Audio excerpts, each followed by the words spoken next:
This is Volusia Today, a public information radio program brought to you by the County of Volusia. Here is Community Information's Brian Vandal and Kevin Captain.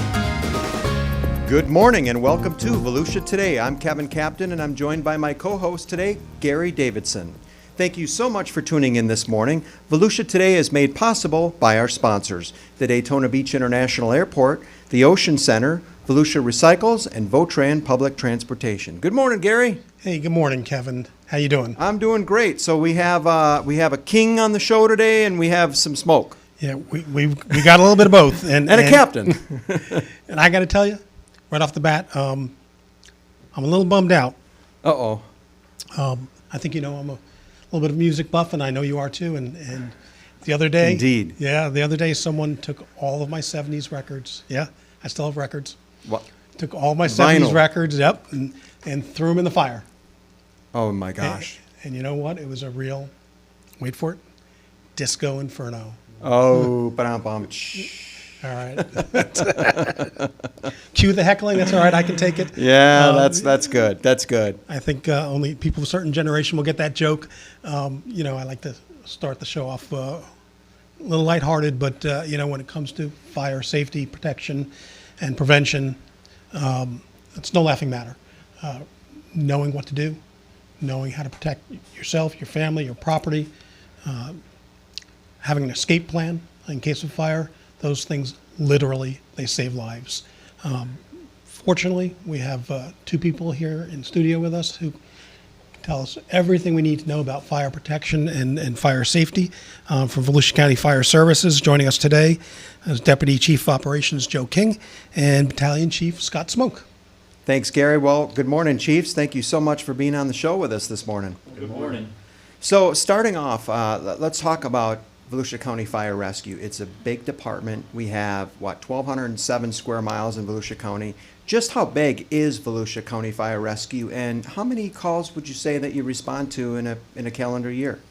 So the county itself, we have 19 stations and throughout the whole county, and yearly we run anywhere from 18,000 to 20,000 calls, just county alone. Wow. So that's, other municipalities will have run calls as well, but just Volusia County Fire Rescue last year was 18,809 calls.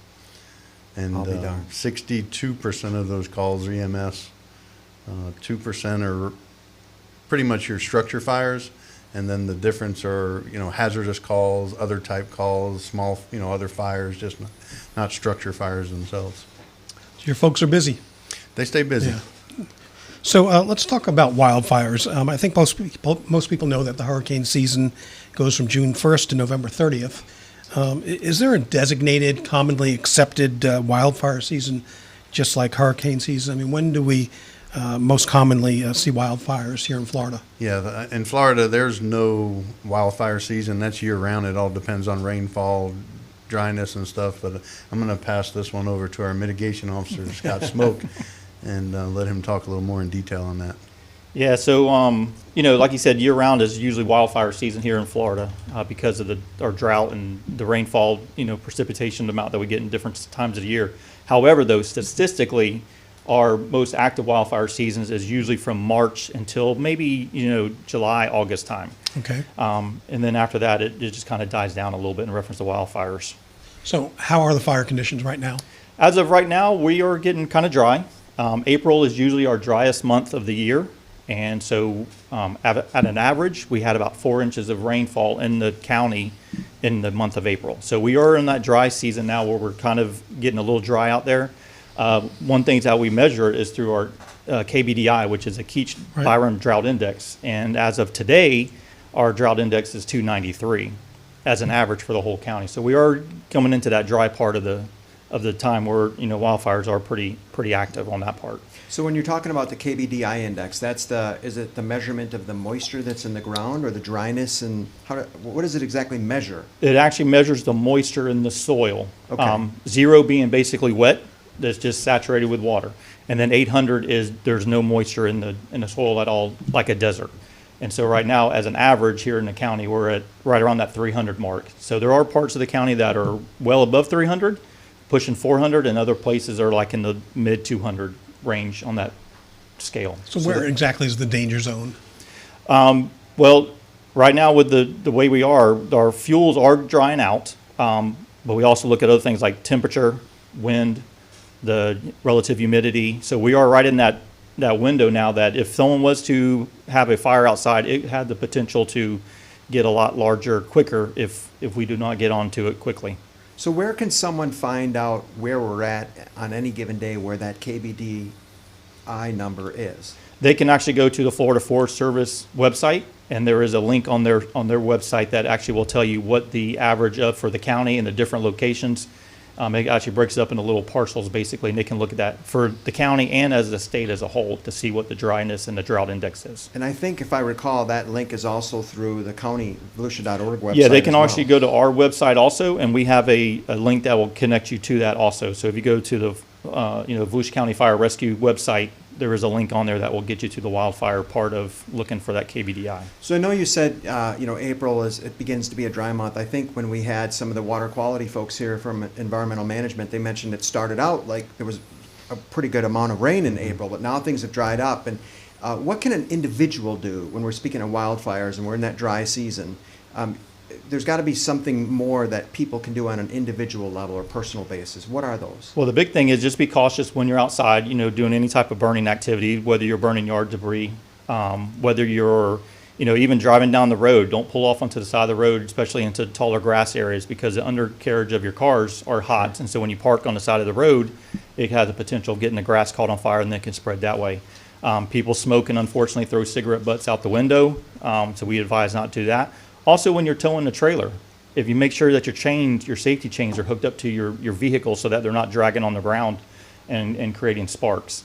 So those are some big things. Also, people like to do a lot of recreational stuff outside, so they'll go camping, so they have campfires, ATV riding out in the wilderness area. So, lawnmowers. Make sure that those type of vehicles have a spark resistor on them to create or prevent the sparks from getting out and sparking the grass or the vegetation on fire. A lot of great information there. So I know a big part of fire safety prevention is making your home as fire resistant as possible. What kind of fire prevention steps can we all take around the house? Well, I think we can look at it in two parts. Wildland mitigation as outside your house, which there's setbacks. You can do 30-foot buffers around your house, trying to keep the debris around your house cleaned up and away from your house. Trees overhanging on your roof, as well as cleaning out your gutters, keeping pine needles and stuff off your roof. That's very important. Just having that defensible space for wildfires. Yeah. The other thing, just fire prevention is itself in your house. The big thing is extension cords. Everybody loves using extension cords. We should never use them for permanent electric. A lot of people like to use it. Run them under rugs, and that just creates an electrical hazard. People like using candles. Make sure if you use candles in your house, they're secure on a table. You don't want to leave them unattended. They should always, if you could, always have like them enclosed in a glass or something like that, so they can't tip over. And space heaters is generally something that don't use the older ones, use the newer ones that are tip resistant, stuff like that. So there's a lot of things you can do in your house. A lot of good information on the internet. I mean, our website, go to the fire rescue website, but there's a lot of stuff when it comes to fire prevention in the house. In the house, fire prevention, I've often heard about people accidentally leaving things that require a battery recharge. They leave them plugged in, like, razor, a cell phone, right. Things like that. I mean, everything that we use nowadays, pretty much almost everything has a lithium battery. Right. So how safe are some of those electronics that remain plugged in at home? Well, I mean, you had that issue with the scooters, the razors, where they say don't leave them plugged in, charging overnight, unattended, stuff like that, and that was some recall issues. Another one that people don't realize is 9-volt batteries. People just throw them in the garbage, and you can throw them in your junk drawer, and the two terminals could touch against the keys or something metal in your drawer, and they actually show videos on the internet where they take steel wool and set it next to the battery, and you'll see the steel wool get hot, almost get red hot like a resistor and light a drawer on fire. Wow, So I you had can never do heard that of with that. a 9-volt battery. So when you change your smoke detectors out or throw batteries out, a good method is to tape the top of the battery.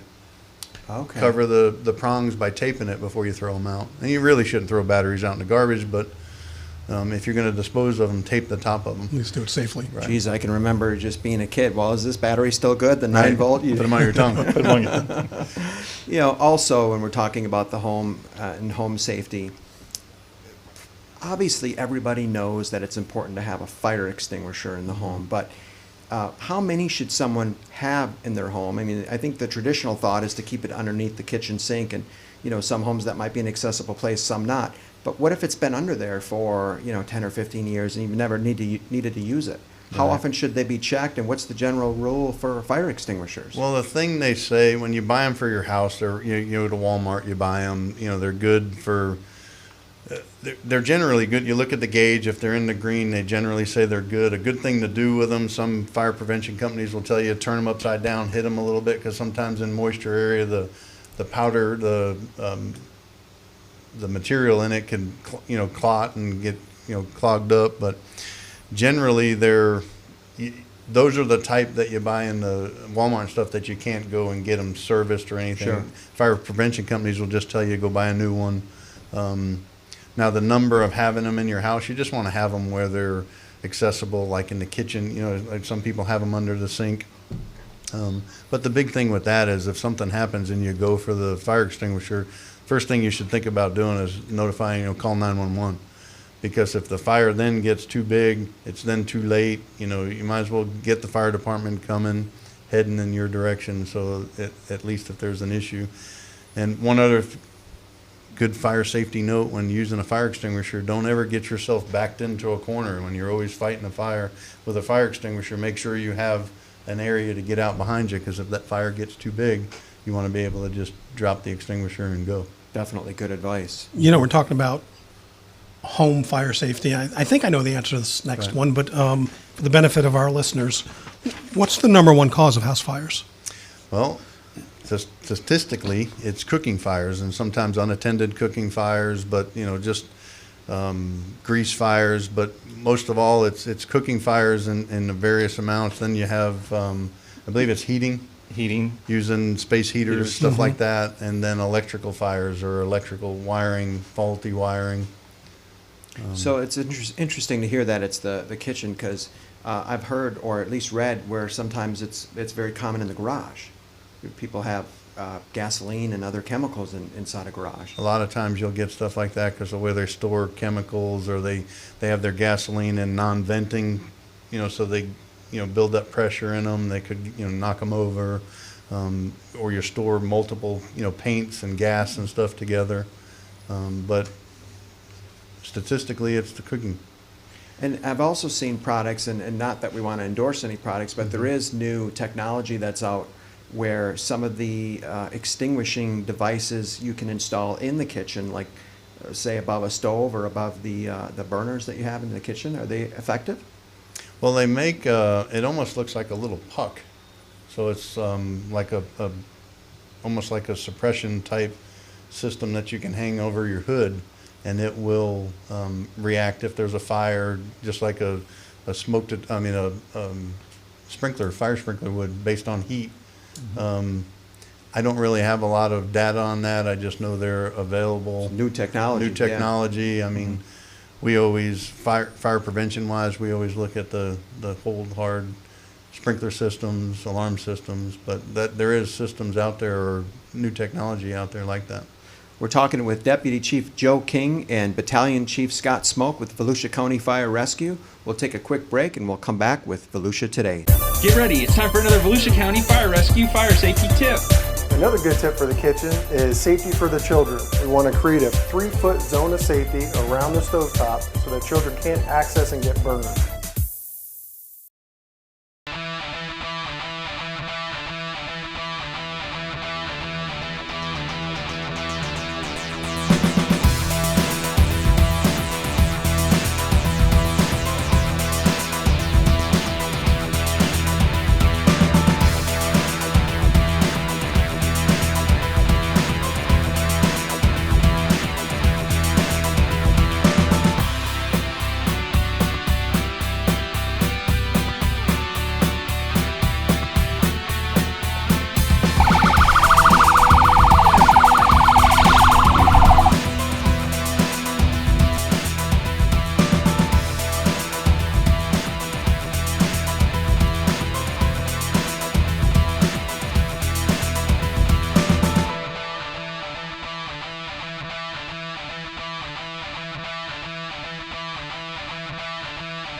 And we're back. I'm Gary Davidson along with Kevin Captain, and you're listening to Volusia Today, a public information program brought to you by the County of Volusia. So we're speaking fire prevention today, and so Battalion Chief Scott Smoak, your role is in mitigation. So what exactly is that role, and what is it like for you in your job every day at Volusia County Fire Rescue?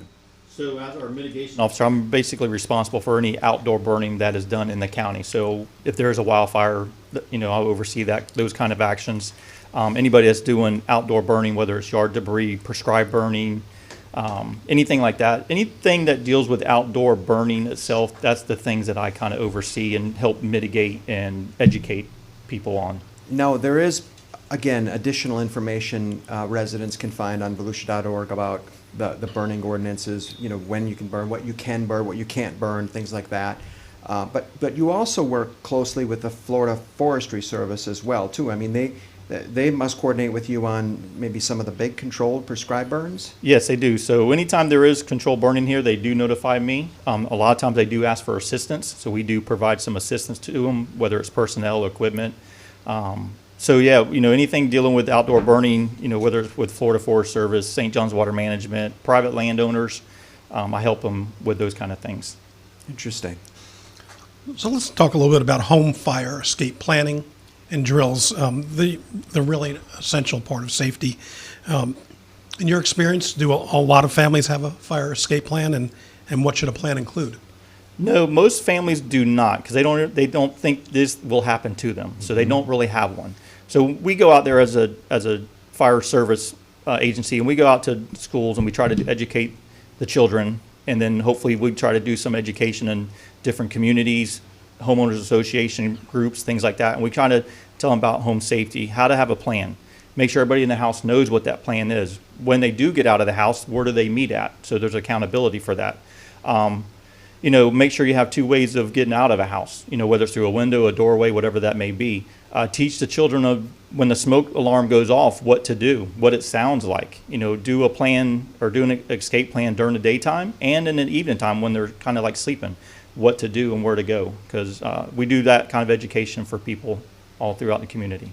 Do you find when you talk to school children about this that they go home and talk to their parents? Yeah, a lot of times when we have that, when we have parents calling us and trying to set up, some information, either us coming back out there. We've attended many birthday parties and done some education on that, or we come to a community event, whatever that may be, whether a neighborhood's having some type of event going on or a local community function going on, or even a homeowners association. So we'll come out and we'll provide some information to them. We'll give them plans that they can do. We can give them some advice on what they can do for their own home, for home safety inspection stuff and fire prevention matters. I find it amazing when you guys are out and you're providing education to the public.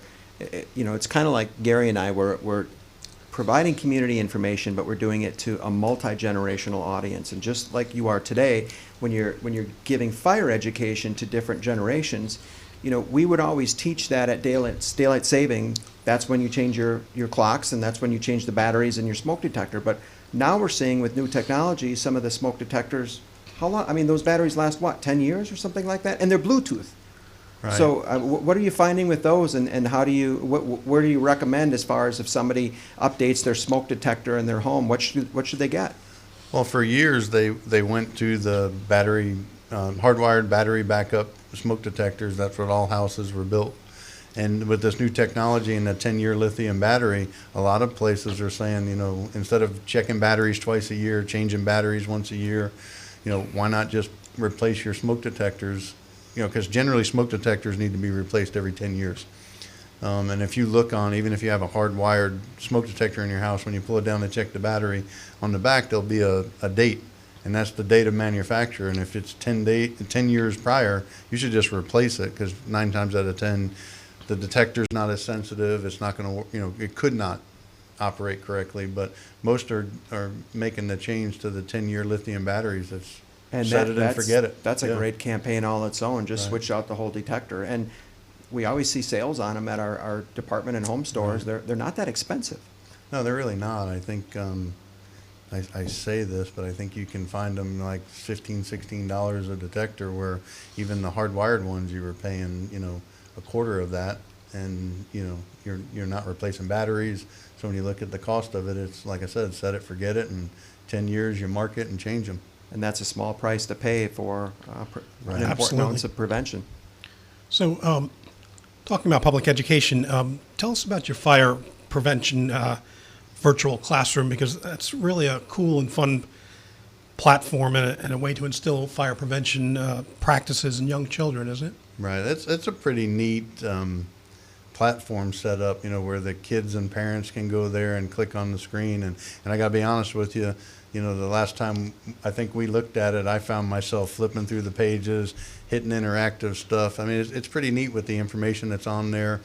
I think one page you can click on it and get a tour of an actual fire truck where our firefighters are doing a video. There's a lot of publications and books that you can click on. It links you right to the NFPA website. So there's a lot of stuff that just your kids alone, I mean, kids are better with technology today than we are. They can get on and just play with it, but parents can sit with them and learn. But it's a pretty neat platform that's set up. And Yeah, it is very cool site. And Right. like you, I know it's primarily for children, but I've surfed Right. on there. You get on there and you just start playing many with times. it. Yeah, Like, there's hope nobody's watching and you look over your shoulder. Yeah. Well, we're coming up on what Gary and I would call barbecue season. So there's obviously a lot of us that love to cook outdoors, and I know in your field with firefighting, you guys love that just as much. But what messages do you have out there for people who are firing up that grill, especially when it's in dry weather? Right. I mean, I think it's those embers similar. go a mile. I've heard. Yeah, I think it's similar to what Chief Smoak touched on with the mitigation. You just got to be safe. Don't leave fires unattended, and especially if you're using like cooking fires or you got charcoal. Don't just leave it unattended after. If you dispose of it, put it in a metal can. Make sure you cool it off. There's a lot of things, 3-foot barrier around fires when you have any type of bonfire, cooking fire. Keeping young kids and pets, 3 feet, 6 feet away. A lot of things like that are very similar to the wildfire stuff that Chief Smoak talked about earlier. Excellent. We're talking with Chief Smoak and Chief King from Volusia County Fire Rescue. We'll take our last break and come back and close out Volusia Today. Stay with us. I'm Will Roberts, your Volusia County tax collector. If you're like me, you don't want to wait in line. Many people are figuring out how to get around the line, but still get their vehicle registration. Here's how you do it. You can renew your tag online and either have your registration mailed to you, or you can walk in and pick it up through our express lane. I renewed my tag online, and I'm here to pick it up. All you have to do is log on to vctaxcollector.org/renew. That's vctaxcollector.org/renew. The online payment vendor charges a service fee for online renewals. The fees are listed at the bottom of the page. My office does not receive any portion of this fee. The next time you need to renew your tags, consider skipping the trip by renewing online at vctaxcollector.org/renew.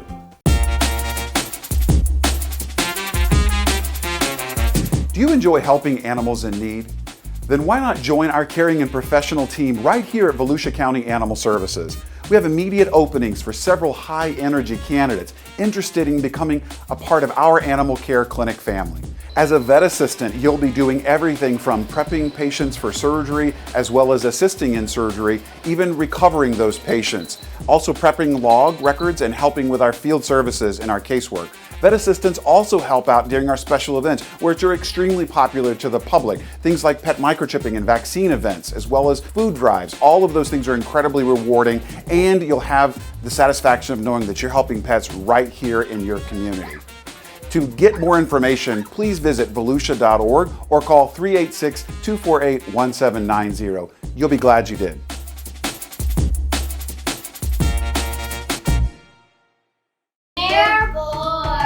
Hey, why don't we go to the Marine Science Center? Yeah! Are you looking for a new adventure? Come on down to the Marine Science Center in Ponce Inlet. Watch as our staff cares for sick and injured sea turtles. You can also explore our marine exhibits, touch some stingrays, visit our gift shop, and stroll through the Seabird Sanctuary. Afterward, you can visit the Ponce Inlet Lighthouse. The Marine Science Center is open every day but Monday.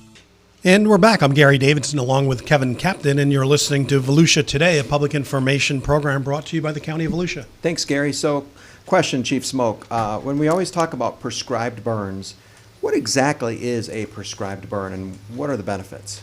So prescribed burning is, we actually put fire in the vegetated area. We try to mimic what nature has done for many, many decades and centuries here in Florida.